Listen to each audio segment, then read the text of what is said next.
Gloria a Dios. Buenos días, hermanos, hermanas y todos aquellos que a través de las redes sociales sintonizan este canal. Sean todos bienvenidos. Vamos a continuar con los estudios parafraseando el Nuevo Testamento.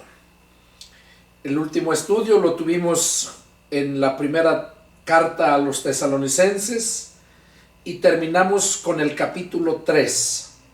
Terminamos capítulo 1, capítulo 2 y capítulo 3.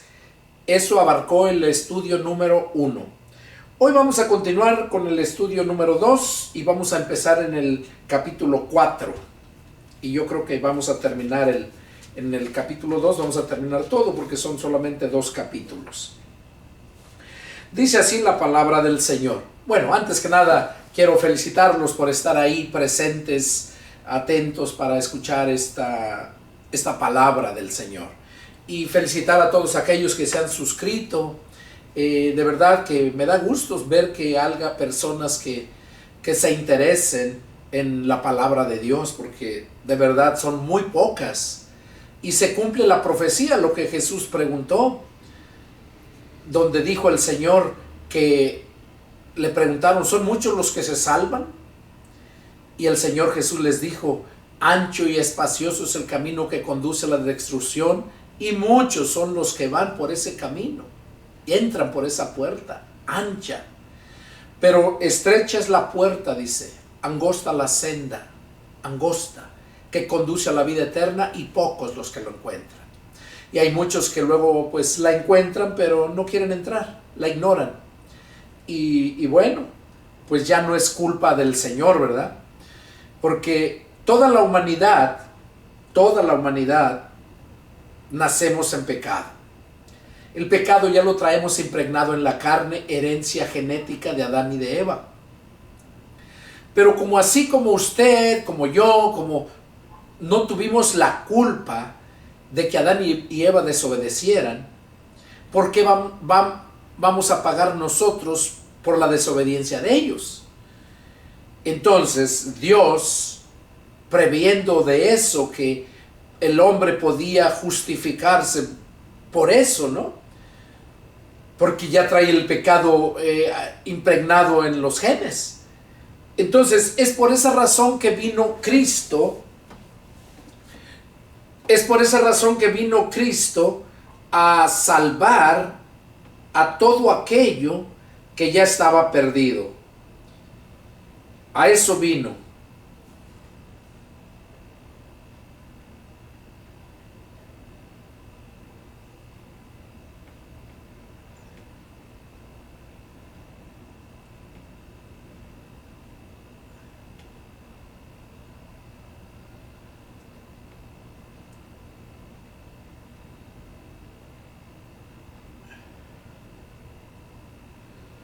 Entonces,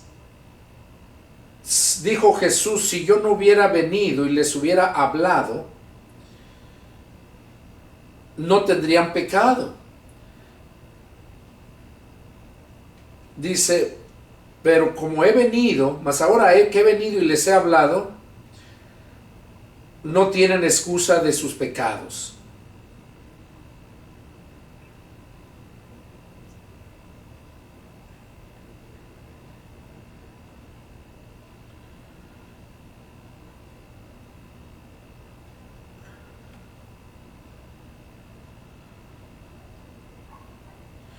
En el Evangelio de San Juan capítulo 15 verso 22, ahí lo dice muy claro. Dice Juan 15, 22, Jesús dice,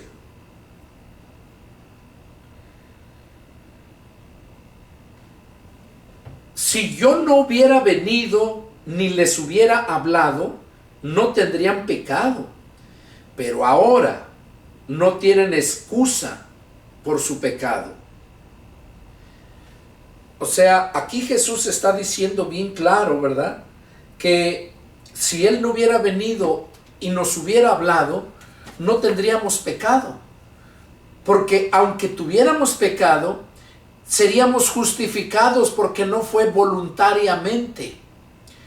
Recordemos que el ser humano tiene libre albedrío para escoger lo que quiere.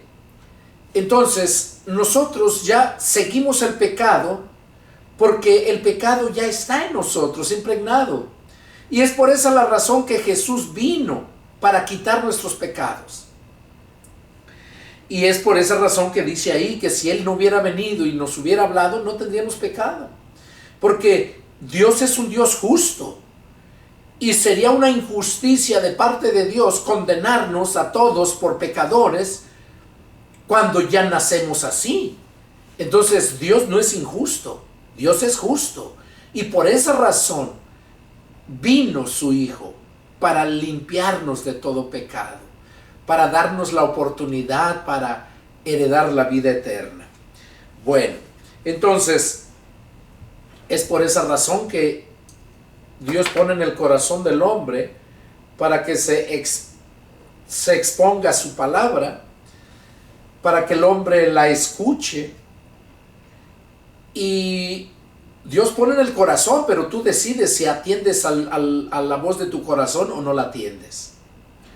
Bueno, me da gusto que estén ahí enfrente y vamos a continuar con este estudio. Capítulo 4, verso 1, Primera de Tesalonicenses, dice así: por lo demás, hermanos, les rogamos y exhortamos en el Señor Jesús, que de la manera que aprendieron de nosotros, como les conviene conducirse y agradar a Dios, así abunden más y más, porque ya saben qué instrucciones les dimos por el Señor Jesús. Pues la voluntad de Dios es vuestra santificación, que se aparten de fornicación, que cada uno de ustedes sepa tener su propia esposa en santidad y honor, no en pasión de concupiscencia, no como los gentiles que no conocen a Dios. Que ninguno agravie ni engañe en nada a su hermano, porque el Señor es vengador de todo esto, como ya se los hemos dicho y testificado. Ok, aquí vamos a meditar en esto que nos dice Pablo aquí. Pablo les estaba diciendo en esta carta a los hermanos de Tesalónica que les rogaba y les exhortaba en el Señor, les recomendaba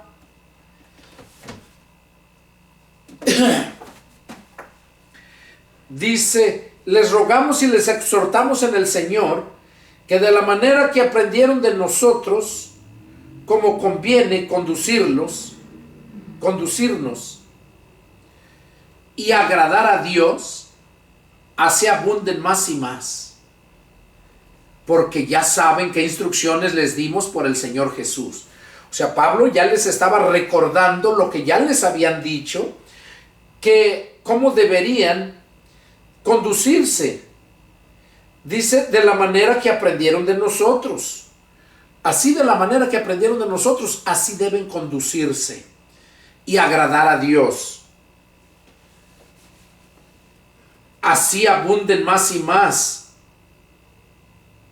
O sea, que al ellos conducirse como el ejemplo que Pablo y los demás hermanos que andaban con él les estaban dando, él les dice, les rogaba y les exhortaba que así persistieran. Y les dice, porque ya saben qué instrucciones les dimos por el Señor Jesús. O sea, las instrucciones que les habían dado ya a la iglesia de Tesalónica eran por mandato del Señor. Aquí lo está diciendo, por instrucciones les dimos por el Señor Jesús. Y aquí dice cuál es la voluntad de Dios. Recordemos que Mateo 7:21, el Señor Jesús dijo que no todo el que le diga Señor, Señor va a entrar al reino de los cielos, sino el que haga la voluntad de su Padre que está en los cielos. Aquí dice, pues la voluntad de Dios es vuestra santificación, que se aparten de fornicación. Entonces, ¿cuál es la voluntad de Dios para que podamos entrar al reino de Dios? aquí dice, es una de las partes que forman completamente cuál es la voluntad de Dios. Esta es una. La voluntad de Dios es nuestra santificación, que seamos santos. Santos quiere decir que seamos personas apartadas del mal para vivir para el bien y glorificar a Dios. Eso es, dice que la voluntad de Dios es nuestra santificación y que nos apartemos de fornicación. Y luego dice que cada uno de ustedes sepa tener su propia esposa en santidad y honor. O sea, está hablando acerca de hombres y también de mujeres. Que cada uno sepa tener su propia esposa en santidad y honor. Ahora, a la mujer también, que cada mujer sepa tener su propio marido en santidad y honor. O sea, que ella esté en santidad para que su esposo también esté en santidad. Dice, y en honor, no en pasiones de concupiscencia, como los gentiles que no conocen a Dios. O sea, no viviendo, actuando con la esposa y la esposa con su esposo, como los gentiles que no conocen a Dios. En pasiones de concupiscencia, o sea, algo degradante, como el mundo lo hace. A eso se está refiriendo, sino que la tengan en santidad y honor y no en pasiones de concupiscencia. ¿Por qué? Porque el diablo así trabaja, quiere pervertir todo lo bueno que Dios ha hecho. Por ejemplo, Dios hizo a la mujer por causa del hombre, dice, para que el hombre no esté solo. Y le dio la libertad para que tuvieran sus hijos, su esposa, tuvieran relaciones en el matrimonio. Entonces aquí Pablo les estaba recordando eso, que supieran tener a su esposa en santidad y la mujer igual a su esposo. Incluso hay otro pasaje en otro lugar donde dice que no se nieguen el uno al otro para que no los tiente Satanás. O sea, que no se nieguen en cuanto a la relación. Y luego sigue diciendo aquí, que ninguno agravie ni engañe en nada a su hermano, porque el Señor es vengador de todo esto, como ya se los hemos dicho y testificado. Que ninguno agravie ni engañe en nada a su hermano. O sea, ¿qué está diciendo aquí? Que debemos de ser justos, caminar siempre en integridad, respetando, no causando daño a nadie, mucho menos a los hermanos. Y aquí dice, ¿por qué? Porque el Señor es vengador. Incluso en otro pasaje, en otro contexto dice, a nadie le paguen mal por mal. Mía es la venganza. No se venguen, dice. No se venguen de nadie. Mía es la venganza, yo les daré el pago. Entonces el Señor es el vengador de todo aquello que el mundo o cualquier otra persona que se diga cristiana agravie a su hermano. Dice que ni agravie ni engañe en nada a su hermano, porque el Señor es vengador de todo esto, como ya se los hemos dicho y testificado. Pues no nos ha llamado Dios a inmundicia, sino a santificación. O sea, Dios nos saca de la inmundicia para vivir en santificación. No nos ha llamado para vivir en inmundicia, es lo que está diciendo aquí Pablo. No nos ha llamado Dios a inmundicia, sino a santificación. Así que el que desecha esto no desecha a hombres, sino a Dios, que también nos dio su Espíritu Santo. O sea, el que no hace caso a esto, a la palabra del Señor, lo que el Señor nos dice que hagamos y lo que nos dice que no hagamos, dice que cuando alguien desecha, así que el que desecha esto, esta enseñanza que se está impartiendo en este momento, dice, no desecha a hombre, no me desechas a mí, no desechas al siervo de Dios que te está hablando, te está enseñando lo que puedes y no puedes hacer, sino que desechas a Dios, desechas al Señor Jesús. En otros pasajes el Señor Jesús dijo, el que a ustedes recibe, a mí me recibe, el que a ustedes desecha, a mí me desecha. Entonces aquí lo vemos igual. Pablo está diciendo que el que desecha la palabra no desecha a hombres, sino a Dios, que también nos dio su Espíritu Santo. O sea, estás desechando también al Espíritu Santo. Pero acerca del amor fraternal, no tienen necesidad de que les escriba, porque ustedes mismos han aprendido de Dios que se amen unos a otros. O sea, habla del amor fraternal. Recordemos que hay varios tipos de amores. El amor fraternal es el amor de hermanos, el amor de padres, el amor de hijos. Dice, pero acerca del amor fraternal no tienen necesidad de que yo les escriba, porque ustedes mismos han aprendido de Dios que se amen unos a otros. Y también lo que hacen, así con todos los hermanos que están por toda Macedonia.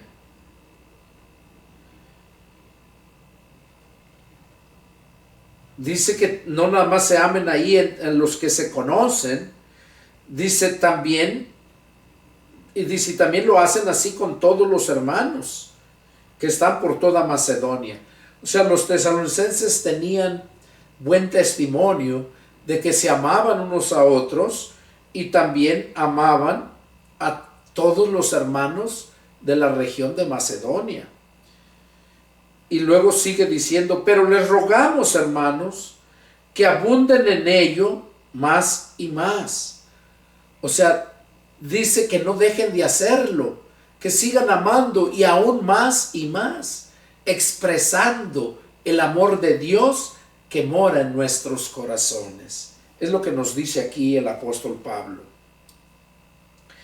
Y que procuren tener tranquilidad y ocuparse en sus negocios y trabajar con vuestras manos de la manera que les hemos mandado. Oigan lo que está diciendo, que procuren tener tranquilidad y que se ocupen en sus negocios, que no anden impacientes, que estén tranquilos y que no se impacienten.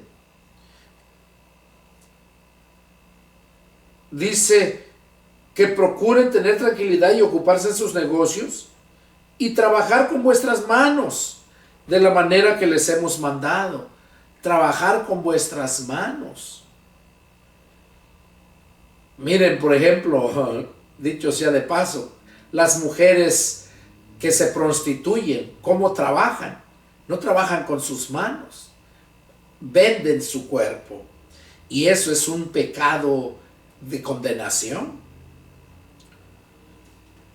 Dice, aquí Pablo sigue diciendo que trabajen con sus manos de la manera que les hemos enseñado o mandado, a fin de que se conduzcan honradamente para con los de afuera. O sea que todo cristiano debe de conducirse honradamente con los de afuera. Y dice que debe trabajar con sus manos, ocuparse en sus negocios y trabajar con sus propias manos. ¿Por qué? Para que así se conduzcan honradamente para con los de afuera y no tengan necesidad de nada. Porque hay muchos que pasan necesidades, porque son flojos, porque no quieren trabajar. Hay mucha gente que no quiere trabajar y quiere vivir de la misma gente, estafándolo, mintiendo o robando. Y por eso Pablo les daba este consejo a los de Tesalónica, que procuren tener tranquilidad y que se ocupen en sus negocios y en sus trabajos, que trabajen con sus propias manos, dice. a fin de que se conduzcan honradamente. Sí, porque hay muchos que trabajan, pero no se conducen honradamente. Estafan al patrón, se roban cosas de donde trabajan.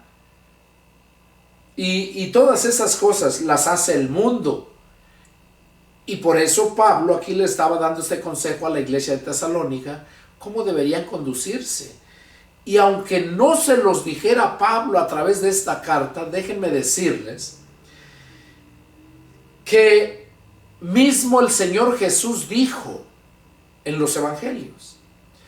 Dice, porque no tienen necesidad de que les enseñe, que alguien les enseñe, para que nadie los engañe. Porque el mismo Espíritu con el cual han sido ungidos, ese les enseñará la verdad y ese les llevará a toda verdad. ¿Qué nos está diciendo aquí entonces? Que nosotros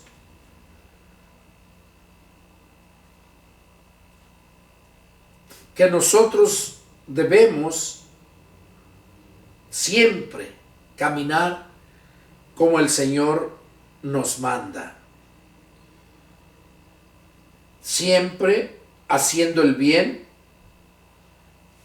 Y como les decía, aquí Pablo les estaba enseñando, pero cuando no nos han enseñado, nosotros cuando hemos nacido del Espíritu, el mismo Espíritu es el que nos enseña la verdad y nos lleva a toda verdad.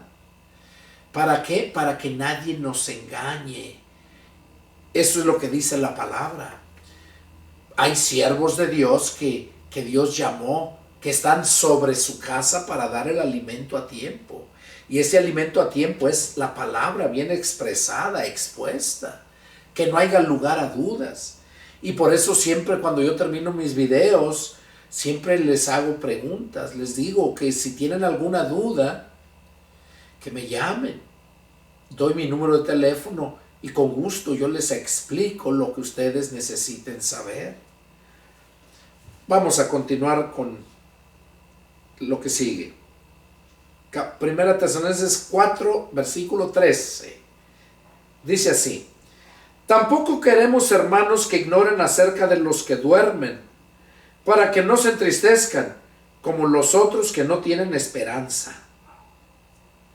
Porque si creemos que Jesús murió y resucitó, así también traerá Dios con Jesús a los que durmieron en él.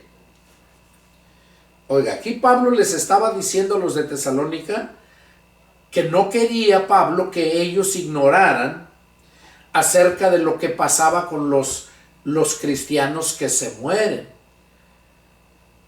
Y aquí no dice que se mueren, sino que duermen. Un cristiano cuando muere no está perdido, no está muerto, está durmiendo, está descansando. Y es lo que está diciendo aquí Pablo. Tampoco queremos, hermanos, que ignoren acerca de los que duermen, para que no se entristezcan como los otros que no tienen esperanza. ¿Quiénes creen ustedes que son los otros que no tienen esperanza? Todos aquellos que ya murieron sin haber nacido de nuevo. Todos aquellos que murieron sin obedecer al Evangelio de Cristo. Sigue diciendo verso 14. Porque si creemos que Jesús murió y resucitó, así también traerá Dios con Jesús a los que durmieron en él. Oiga, aquí lo está diciendo, que si creemos que Jesús murió y resucitó, así también Jesús va a traer, dice, a los que durmieron en él. Va a traerlos Dios por medio de Jesús. ¿Dónde están? En el cielo. Lo que le dijo aquel hombre que murió al lado de él, que creyó en él.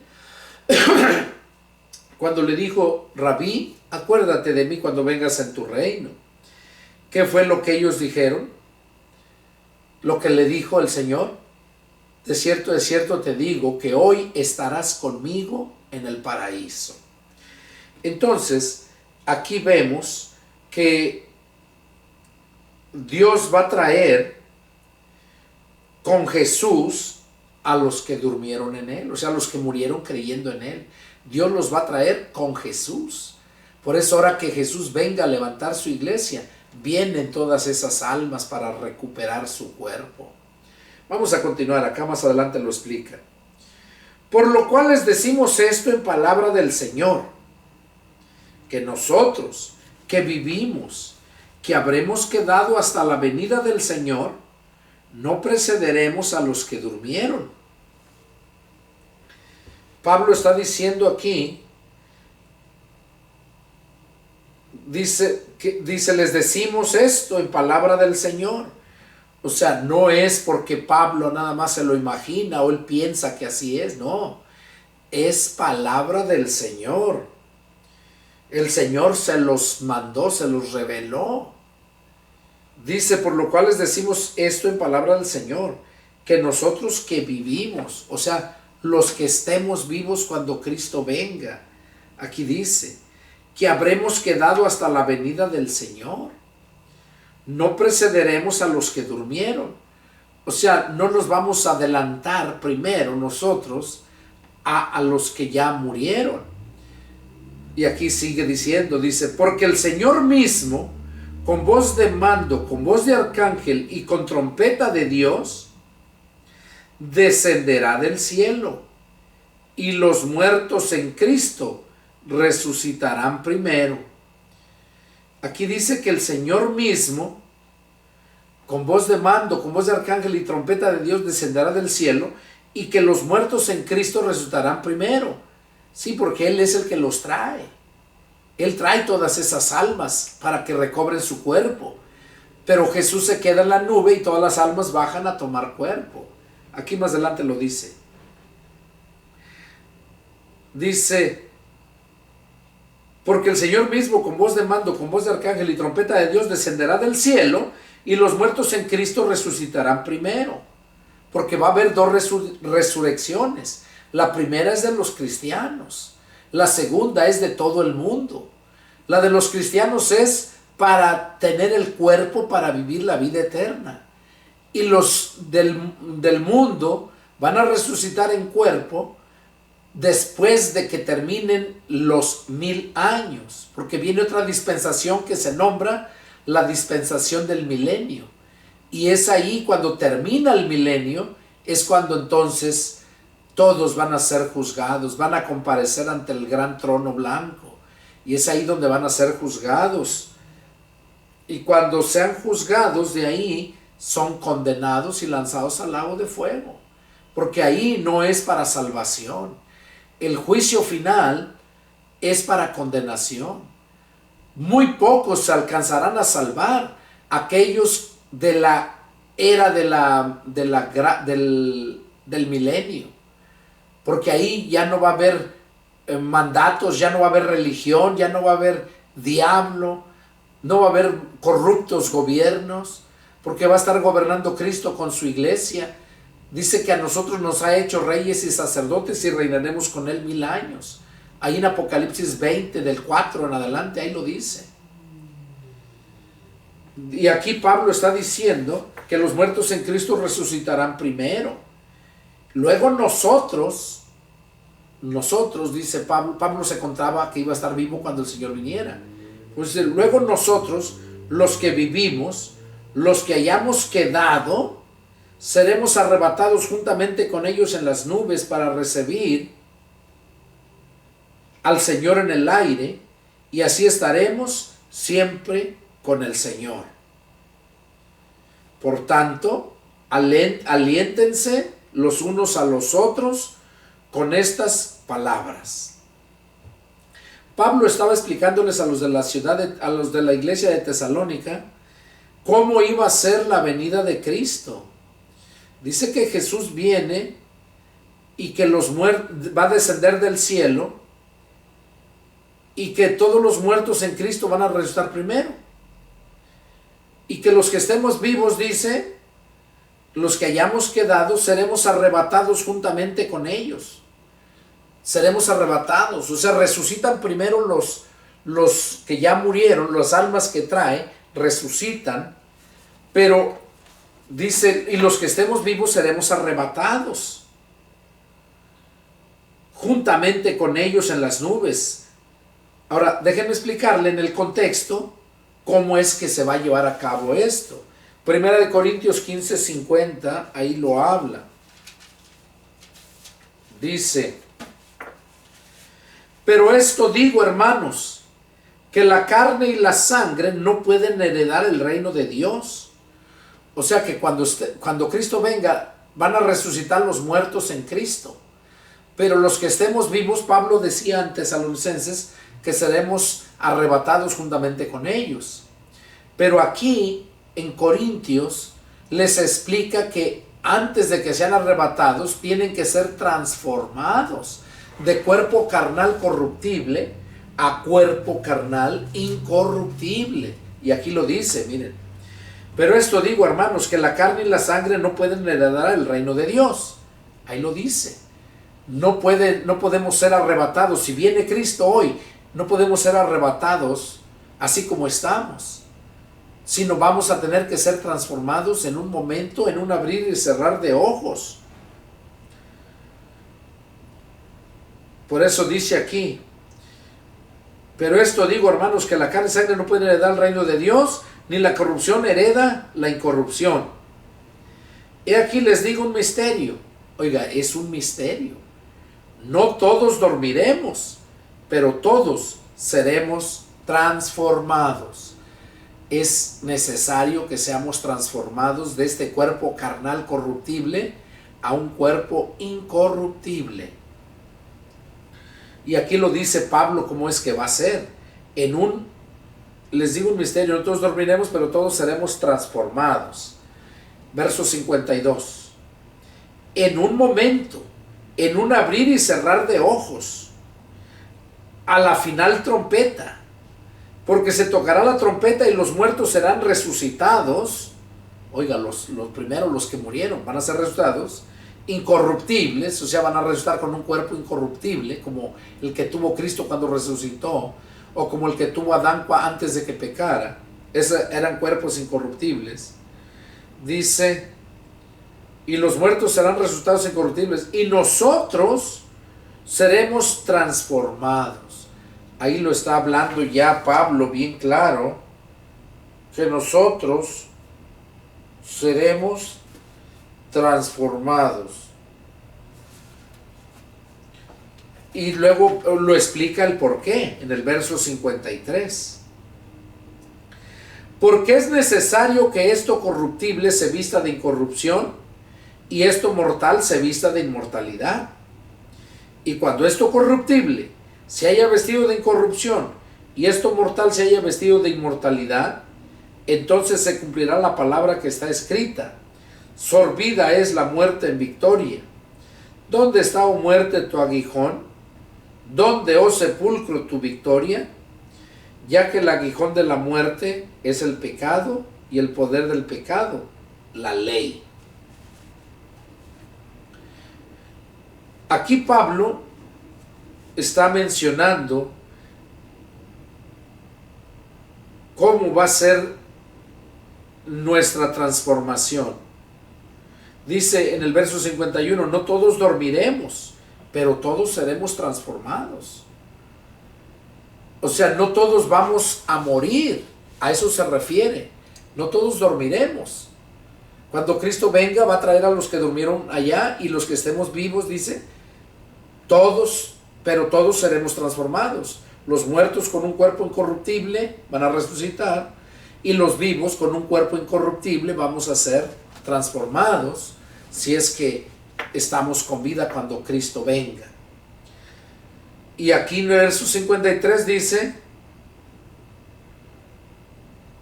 porque es necesario que esto corruptible se vista de incorrupción. O sea, es necesario, porque allá en el cielo no entra ninguna cosa inmunda, corrupta. Y por eso aquí Pablo está diciendo que es necesario que esto corruptible se vista de incorrupción y esto mortal se vista de inmortalidad. O sea, porque nosotros somos mortales. Nuestro cuerpo es mortal, pero es necesario que se vista de inmortalidad. Y eso es lo que va a hacer Cristo, a transformarnos y ponernos un cuerpo inmortal. Y cuando esto corruptible Aquí lo explica, mire, se haya vestido de incorrupción, o sea, cuando nuestro cuerpo carnal corruptible se haya vestido de incorrupción, y esto mortal, o sea, nuestro cuerpo mortal, se haya vestido de inmortalidad, entonces se cumplirá la palabra que está escrita. O sea, hasta entonces, cuando seamos transformados a cuerpo inmortal, entonces se cumplirá la palabra que está escrita. Sorbida es la muerte en victoria. ¿Dónde está, oh muerte, tu aguijón? Sorbida es la muerte en victoria. Sorbida quiere decir tomada. La muerte en victoria. Nuestro cuerpo de muerte lo transforma a cuerpo inmortal, cuerpo de victoria. Y luego dice, sorbida es la muerte en victoria. ¿Dónde está, oh muerte, tu aguijón? ¿Con qué te va a matar la muerte? La muerte es un ángel que tiene ese ministerio de llegar y separar tu alma de tu cuerpo. Esa es la muerte. Es un ángel. No es así como la pintan, toda la calavera y todo el esqueleto, puros huesos. No. La muerte es un ángel, que ese es el trabajo que tiene nada más de separar. Porque lo que nosotros conocemos como muerte, no hay muerte. Es solamente esa separación de los tres elementos, cuerpo, alma y espíritu. Pero Dios los va a volver a juntar. Unos van a ser para vida eterna y otros para condenación y sufrimiento eterno en el lago de fuego, junto con el diablo y sus ángeles, o sea, sus demonios. Y todos aquellos falsos maestros, todos aquellos falsos profetas. ¿Cuáles son los profetas? Los predicadores. Aquellos falsos que predican lo que ellos piensan, lo que ellos creen, lo que ellos entienden y no lo que Dios dice. Por eso es que hay tanta diversidad de religiones. Y sigue diciendo aquí Pablo, ¿dónde está, oh muerte, tu aguijón? ¿Dónde, oh sepulcro, tu victoria? Ya que el aguijón de la muerte es el pecado y el poder del pecado, la ley. ¿Cuál es el aguijón de la muerte? El aguijón es con lo que pican, ¿eh? Para un alacrán, una abeja, o cualquier animal ponzoñoso tiene un aguijón. Y con ese te inyecta el veneno, te pica y te mata. Entonces, por eso dice aquí, ¿dónde está, oh muerte, tu aguijón? ¿Con qué me vas a matar? ¿Dónde, oh sepulcro, tu victoria? ¿Dónde me vas a detener, sepulcro, si ya morí? ¿Cómo me vas a detener? Y aquí lo dice, el aguijón de la muerte es el pecado. ¿Por qué es que Jesús resucitó? Porque la muerte no lo pudo detener. No lo pudo retener porque no tenía pecado. A pesar de que Él llevó todos nuestros pecados, Él, propio de Él, no tenía pecado. Y por eso no lo pudo retener la muerte. Ahora, los pecados que llevó por nosotros, eso fue la muerte de Él. La muerte que nosotros deberíamos de haber pasado, la llevó Él allá en la cruz del Calvario. Porque Él sí murió, literalmente murió. Y resucitó nuevamente con un cuerpo glorioso. Y eso es lo que se espera para todos aquellos que hemos creído. Si llegamos a morir antes de que Cristo venga, eso esperamos, resucitar con un cuerpo glorioso. Y si estamos vivos, vamos a ser transformados de cuerpo carnal corruptible a un cuerpo glorioso, para que sea inmortal, eterno, así como lo tenía Adán y Eva. Dice, ya que el aguijón de la muerte es el pecado y el poder del pecado, la ley. ¿Cómo es que tú vas a pecar? ¿Qué es pecar? Desobedecer la ley de Dios. Eso es pecar. ¿Qué es delito? ¿Qué es delinquir? Desobedecer la ley del hombre aquí en la tierra. La Biblia dice que nosotros estábamos muertos en nuestros delitos y pecados. A ver, díganme, ¿qué persona no ha cometido un delito? O sea, no ha violado la ley de este mundo. ¿Qué persona no ha violado? Simplemente, no vamos lejos. En la tortillería, y eso yo me acuerdo cuando yo estaba niño.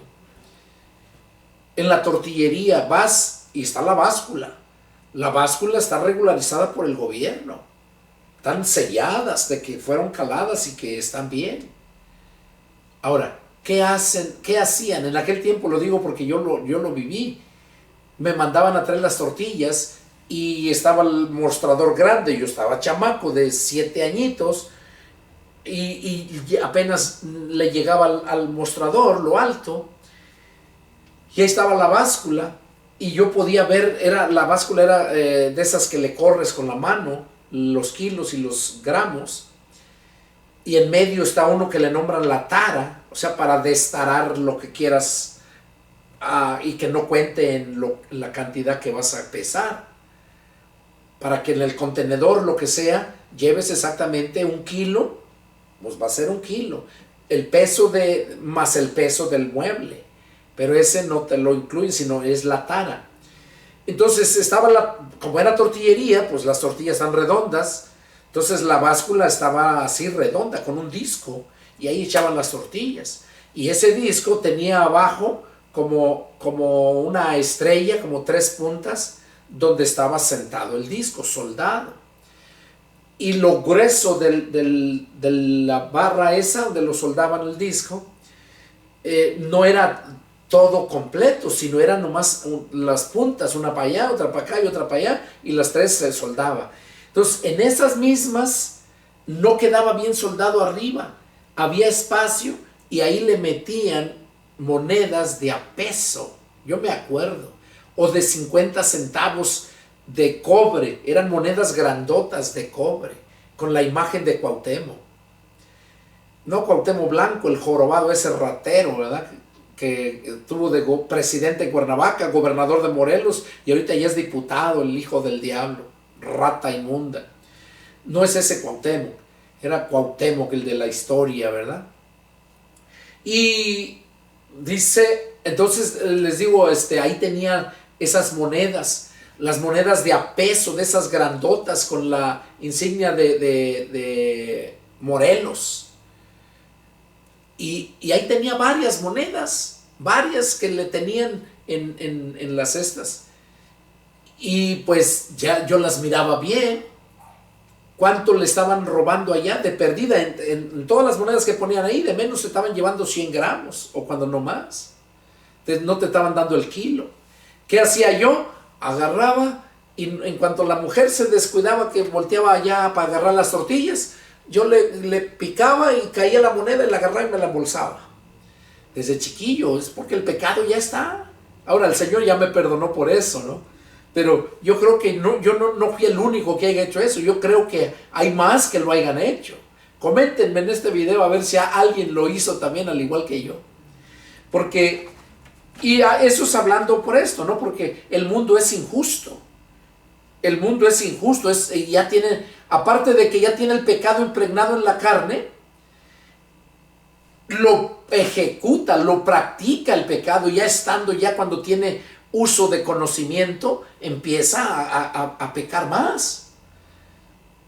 Y ese pecado dice que ya que el aguijón de la muerte es el pecado. O sea, esa persona que tiene pecado, ese mismo pecado es el que usa la muerte, es como un aguijón, como un cuchillo, agarra el pecado y con ese mismo te mata, para poderlo entender. Dice que el aguijón de la muerte es el pecado, y el poder del pecado, la ley. El poder del pecado es la ley. Entonces, lo que estamos viendo aquí, que la ley, cuando se violaba la ley, es cuando se consumaba el pecado. Y ya traía la muerte. Sigue diciendo, Pablo dice, mas gracias sean dadas a Dios que nos da la victoria por medio de nuestro Señor Jesucristo. O sea, el Señor Jesús nos da la victoria porque nos quita el pecado, esos pecado impregnado que traíamos en la carne, lo desarraiga, y ese pecado que hemos cometido cuando ya tuvimos uso de razón, cuando ya sabíamos discernir el pecado, lo que es el bien y el mal, y que el bien no se tiende la gente para hacer el bien, siempre se tienden a hacer lo malo por naturaleza. Pablo dice, mas gracias sean dadas a Dios que nos ha dado la victoria por medio de nuestro Señor Jesucristo. O sea, por medio del Señor Jesucristo es que nos da la victoria. O sea, que nos quita de todo pecado, nos limpia de todo pecado, y ya vivimos sin pecado, y quedamos limpios, justos, santos. Miren, ahora, no nomás de que creas en Jesús, no, hay que entender esto. Dice, gracias sean dadas a Dios más gracias sean dadas a Dios por que nos da la victoria por medio de nuestro Señor Jesucristo. Sí, Él pagó en la cruz por los pecados. Ahora tú tienes que llegar, humillarte y pedirle que te perdone tus pecados. Y Él te los perdona. Pero mira, es un proceso. Vamos a ver qué nos dice Romanos capítulo 8. Romanos 8 y verso 10.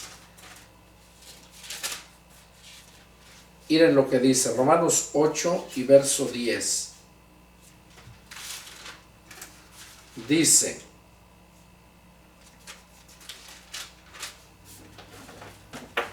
Romanos 8:10 dice, pero si Cristo está en ustedes, bueno, desde el 9 para que lo puedan comprender, mas ustedes no viven según la carne, sino según el Espíritu, si es que el Espíritu de Dios vive en ustedes. O sea, cuando nosotros aceptamos a Cristo, el Padre y el Hijo y el Espíritu Santo vienen a morar en nosotros, y sabemos que moran en nosotros porque ya los deseos de nosotros ya no son los deseos de nuestra carne, de andar de borrachos, de mujeriegos, de andar allá afanados a lo material, idólatras, nada de eso. Cuando nosotros nos convertimos a Cristo, es cuando viene el cambio. Y aquí Pablo lo está asegurando. Verso 9 dice, mas ustedes no viven según la carne, sino según el Espíritu. Si es que el Espíritu de Dios vive en ustedes. O sea que si el Espíritu de Dios vive en nosotros, nosotros vamos a vivir ya no dándole la libertad a los deseos de la carne, sino a los deseos de tu espíritu. Porque tu espíritu desea alimentarse de la palabra de Dios. Desea estar en comunión con Dios. Así como la carne, tu carne desea alimentarse de más carne, de pan. Y es lo que está diciendo aquí Pablo. Ya no vivimos conforme a los deseos de la carne. Si es que el Espíritu de Dios vive en nosotros, aquí lo dice, mora en ustedes, o sea, vive en ustedes. Y termina diciendo el 9, y si alguno no tiene el Espíritu de Cristo, no es de Él. Así de fácil, para que no se engañen. Si alguno no tiene el Espíritu de Cristo, no es de Él. No creas que nada más porque fuiste a un templo y te invitaron, escuchaste, hicieron la invitación, que si quieres aceptar a Cristo y que hagas esta oración, no porque hayas hecho esa oración, ya con eso ya verdaderamente ya eres un cristiano. No, y eso lo miras mucho en la mayoría de las iglesias, y ya por eso ya dan por hecho que son cristianos. Algunos sí, pero la mayoría no. Y lo digo que algunos sí porque yo fui uno de ellos. Ya estaba listo para irme a Acapulco, para hacer un desastre por una casa que compré. Y le eché la culpa a Dios porque yo ya había leído su palabra, y su palabra dice que es un Dios justo. Y para mí era una injusticia lo que me estaban haciendo. Y yo le dije, tú tienes la culpa de esto que voy a hacer. Mi familia, allá en la sierra de Atoyá, Guerrero, ellos nomás querían que yo les enseñara qué personas eran, y ellos se encargaban. Y yo dije, no, primo hermano, yo compré la casa para disfrutarla. Hay leyes, voy a demandarlo. Leyes corruptas, tardó 6 años el juicio. Y me entregaron la casa 2 veces, y las 2 veces me la quitaron porque yo vivía en California. Y fue un sufrimiento, una tensión. y mucho dinero que se gastó, mucho. En aquel tiempo las llamadas costaban $1 el minuto. Imagínense, luego me soltaba hablando allá con el abogado, o saldría carísimo. Fue mucho lo que se gastó. Entonces ya al final ya no aguanté. Cuando me quitaron la segunda vez la casa, un diputado, y corrió a la gente que yo le estaba rentando, una casa de 2 pisos. Abajo le rentaba una persona, arriba otra, y los corrió.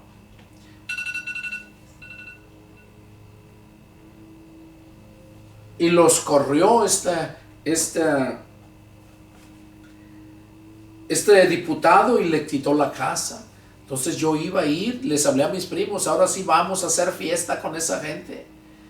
Y ya estaba listo yo, tenía todo listo, armas para irme y acabar con ellos. Y ya no fui, las armas que tenía las vendí acá mismo. Ya no fui a hacer eso porque yo le eché la culpa a Dios. Le dije, tú tienes la culpa.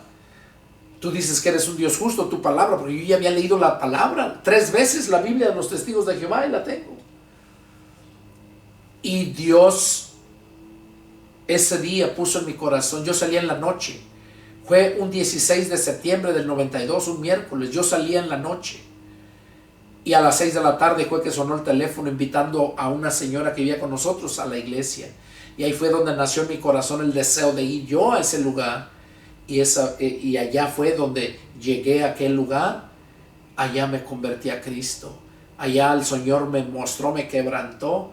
Y desde ese día hasta la fecha, ahora este 16 de septiembre, voy a cumplir ya 35 años. 33 años, perdón. Me convertí en el 92 y estamos en el 2025. 33 años.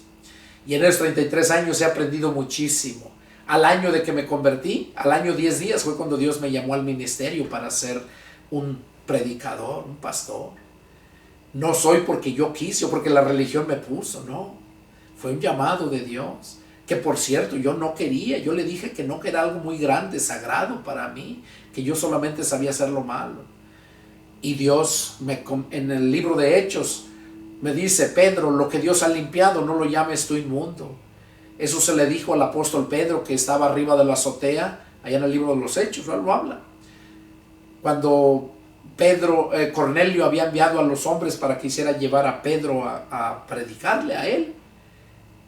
Y Pedro estaba arriba en la azotea orando, y bajó ese lienzo como una sábana atada de las 4 puntas, y se formaba como una bolsa, y ahí en la bolsa había reptiles, cuadrúpedos, animales inmundos que no se comían. Y oyó la voz Pedro, que le dijo, Pedro, levántate, mata y come. Y ahí Pedro dice, no, Señor, porque jamás ha entrado cosa inmunda por mi boca. Y ahí fue donde el Señor le dijo, Pedro, lo que Dios ha limpiado, no lo llames tú inmundo. Cuando yo le dije al Señor que no, se lo dije, fue en domingo 26 de septiembre, como eso de las 7 de la tarde, cuando fui bautizado. Y en la noche, ya para irme a dormir, yo le había dicho que no cuando salí del agua. Y en la noche, cuando ya me iba a dormir, me acuerdo que agarré mi Biblia y me fui a la sala a leerla. Y derechito fue a esa escritura. Y mis ojos derechito ahí donde decía, Pedro, lo que Dios ha limpiado, no lo llames tú inmundo. Y ahí fue donde me quebrantó y le pedí perdón. Y le dije, Señor, si de verdad es tu voluntad que yo predique tu palabra, ¿quieres que yo sea un siervo tuyo? Confírmamelo. Y le pedí 3 pruebas. 3 pruebas, y el Señor me respondió. Me contestó las 3. Y no lo que yo le pedí, más allá de lo que le pedí. Y por eso estoy seguro de lo que te digo. Soy siervo de Dios, llamado por Dios, puesto por Dios, no por el hombre. Y bueno, entonces aquí es donde dice Pedro, ¿verdad? Si alguno no tiene el Espíritu de Cristo, no es de él. Verso 10. Pero si Cristo está en ustedes, el cuerpo en verdad está muerto a causa del pecado. O sea, pero si Cristo de verdad está en nosotros, el cuerpo en verdad está muerto para el pecado. Literalmente no está muerto, vives, pero para el pecado sí está muerto. Eso es lo que nos dice el apóstol Pablo aquí en esta lectura. Dice aquí Pablo bien claro, dice, Porque el Señor mismo, con voz de mando, con voz de arcángel, con trompeta de Dios, descenderá del cielo, y los muertos en Cristo resucitarán primero.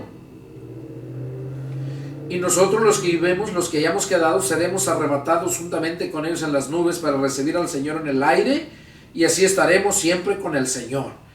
Aquí está diciendo Pablo bien claro que vamos a ser arrebatados.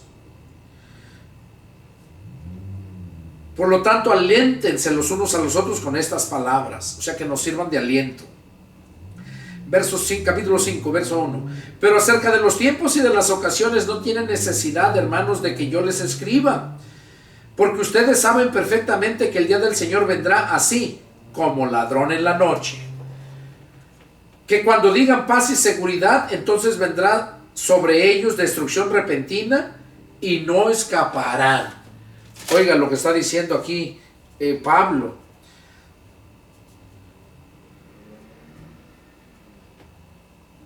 Dice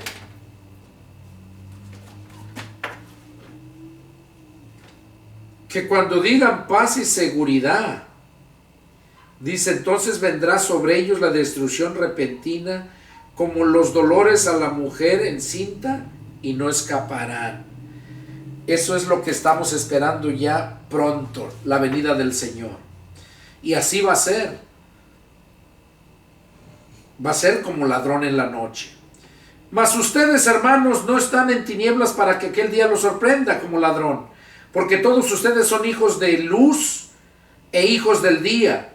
No somos de la noche ni de las tinieblas. Por tanto, no durmamos como los demás, sino velemos y seamos sobrios. Pues los que duermen de noche duermen, y los que se embriagan de noche se embriagan. Pero nosotros no somos del día, pero nosotros que somos del día, somos sobrios, habiéndonos vestido de la coraza de fe y del amor, con la esperanza de salvación como yelmo. Porque no nos ha puesto Dios para ira, sino para alcanzar salvación por medio de nuestro Señor Jesucristo, quien murió por nosotros, para que ya sea que velemos o que durmamos, vivamos juntamente con Él. Por lo cual, anímense unos a otros y edifíquense unos a otros, así como lo hacen. O sea, aquí Pablo ya lo dijo bien claro, ¿verdad? Cómo es que va a venir el Señor. Y va a ser un abrir y cerrar de ojos, va a ser como ladrón en la noche. Y que cuando la gente piense haber alcanzado paz, dice que va a venir la destrucción repentina como la mujer, los dolores cuando está encinta. Y por eso dice, porque todos son hijos de luz e hijos del día. Nosotros somos hijos de luz e hijos del día, o sea, hijos de Cristo, hermanos de Jesucristo, hijos de Dios. Y dice, porque no nos ha puesto Dios para ira, sino para alcanzar salvación por medio de nuestro Señor Jesucristo. Y sigue diciendo Pablo, verso 12. Les rogamos, hermanos, que reconozcan a los que trabajan entre ustedes y los presiden en el Señor y los amonestan, y que los tengan en mucha estima y amor por causa de su obra. Tengan paz entre ustedes. También les rogamos, hermanos, que amonesten a los ociosos, que alienten a los de poco ánimo, que sostengan a los débiles, que sean pacientes para con todos. Miren que ninguno pague a otro mal por mal. Antes, sigan siempre lo bueno unos para con otros, para con todos, estad siempre gozosos. Orad sin cesar. Den gracias en todo, porque esta es la voluntad de Dios. Esta es la voluntad de Dios, dice, para con ustedes en Cristo Jesús. No apaguen el espíritu. No menosprecien la profecía. Examínenlo todo. Retengan lo bueno. Absténganse de toda especie de mal. Y el mismo Dios de paz los santifique por completo. Oiga, porque empieza la obra. El Espíritu Santo empieza a santificarnos poco a poco según nosotros se lo permitamos. Y por eso dice que hagamos todo esto. No apaguemos el Espíritu Santo. Que no menospreciemos la palabra. Que examinemos todo y que retengamos lo bueno, que demos siempre gracias en todo. Esta es la voluntad de Dios, que seamos agradecidos. Y dice, y el mismo Dios de paz la santifique por completo. Todo vuestro ser, espíritu, alma y cuerpo, sean guardados irreprensibles para la venida de nuestro Señor Jesucristo. Fiel es el que los llamó, el cual también lo hará. Aquí estamos viendo entonces que Dios es el que nos llamó. Dice que todo nuestro ser, espíritu, alma y cuerpo sean guardados irreprensibles. Hermanos, es algo muy bonito. Espero que lo hayan entendido y lo sigan leyendo. Vamos a terminar con este estudio aquí y deseo que hayan entendido.